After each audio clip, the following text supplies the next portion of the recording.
Bo Xilai arrived in court just before 10 o'clock in the morning. His appeal verdict lasted about half an hour to 40 minutes, and at the end of it, the court upheld his life sentence, which was dished out at his 5-day trial last month. He got life for bribery, embezzlement, and abuse of power. And the court basically, after the verdict, it issued this sort of long document which spelled out the 11 reasons which Bo Xilai and his lawyers had submitted as to why the appeal should take place, and refuted those 11 reasons one by one.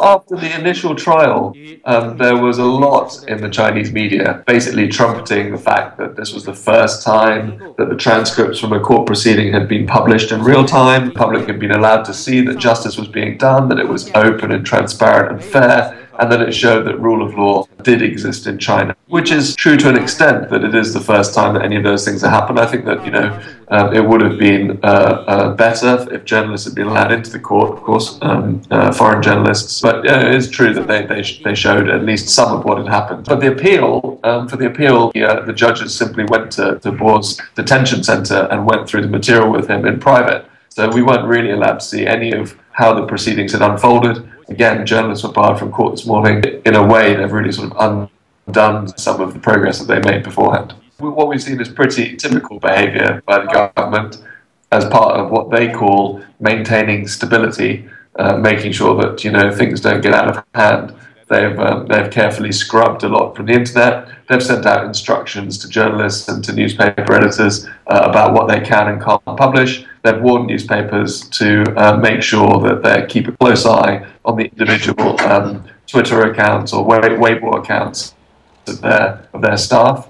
And yeah, they've been rounding up protesters as they have from the beginning. The party has been claiming that it shows A, that China is a country ruled by law, and B, that even senior politicians, the most senior leaders, are subject to justice. There is a wide perception senior Communist Party leaders are above the law, and they would say, well, this proves that they're not, and that they have to obey the law as well as everyone else. What we've seen aired is a real sort of look into the gory way in which Chinese politics operates, not only in terms of what Bo himself did and what his wife did, and what unfolded in Chongqing, and of course led to the murder of Neil Heywood, amongst other things. But also the sort of general everyday corruption that plagues the party, and indeed the way in which sort of political decisions are made within the party. All of that has kind of been exposed as this case has ground on over the last